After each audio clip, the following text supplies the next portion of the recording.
Terça, 14 de setembro. Verso para memorizar.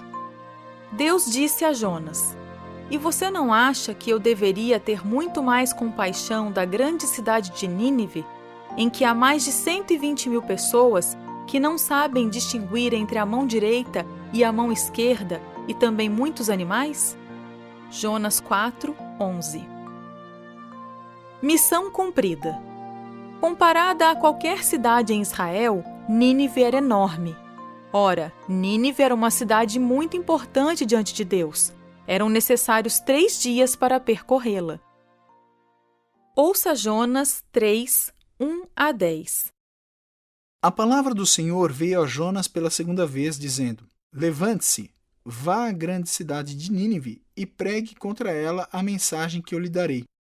Jonas se levantou e foi a Nínive, segundo a palavra do Senhor.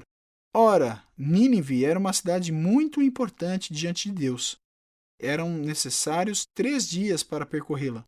Jonas começou a percorrer a cidade caminho de um dia e pregava dizendo: Ainda 40 dias e Nínive será destruída.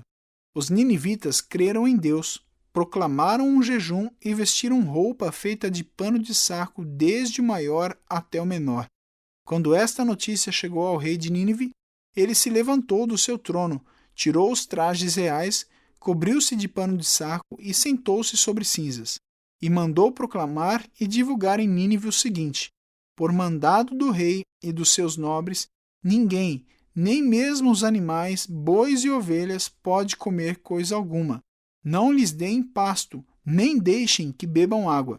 Todos devem ser cobertos de pano de saco, tanto as pessoas como os animais. Então clamarão fortemente a Deus e se converterão, cada um do seu mau caminho e da violência que há nas suas mãos. Quem sabe, talvez Deus se volte e mude de ideia, e então se afaste do furor da sua ira, para que não pereçamos. Deus viu o que fizeram, como se converteram do seu mau caminho, e Deus mudou de ideia quanto ao mal que tinha dito que lhes faria e não o fez. Pergunta 3. Qual foi a resposta daquela cidade perversa? Quais lições podemos extrair dessa história em nossa tentativa de testemunhar aos outros?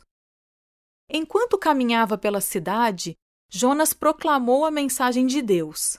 Ainda 40 dias e Nínive será destruída. A mensagem foi ao ponto. Embora os detalhes não tenham sido apresentados, fica claro que a mensagem caiu em ouvidos receptivos e que o povo de Nínive, de maneira coletiva, acreditou nas palavras de advertência de Jonas. De maneira típica do Oriente Próximo, o rei de Nínive proclamou um decreto para demonstrar mudança no coração.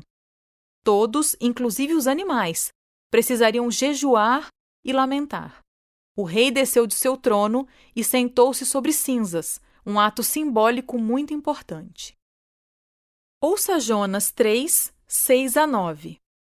Quando esta notícia chegou ao rei de Nínive, ele se levantou do seu trono, tirou os trajes reais, cobriu-se de pano de saco e sentou-se sobre cinzas.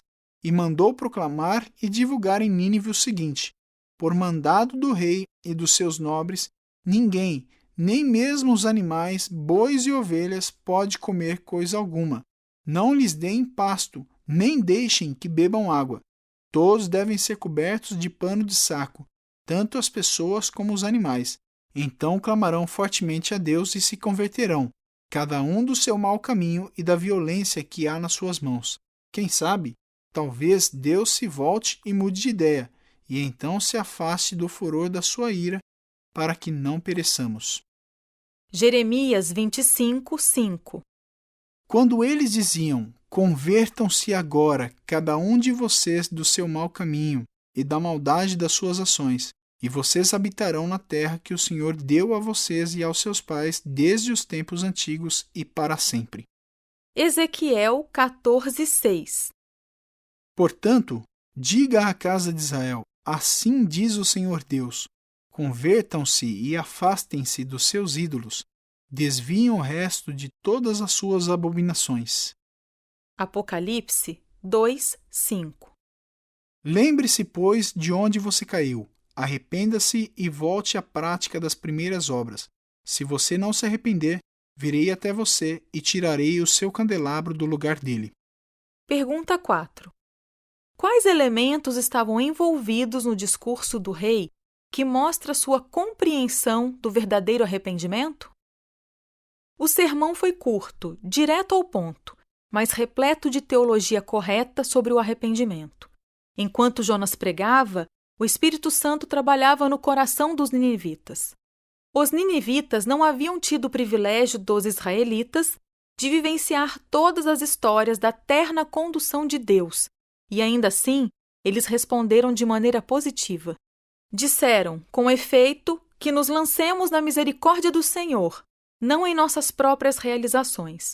Confiemos totalmente em sua bondade e graça. Estranhamente, Jonas, que tinha experimentado a graça de Deus, pensava que a graça fosse algo tão exclusivo que somente alguns podiam ter a oportunidade de depender dela e descansar nela. Por que o arrependimento é tão essencial na experiência cristã? O que significa nos arrepender dos pecados, especialmente dos pecados que cometemos repetidamente?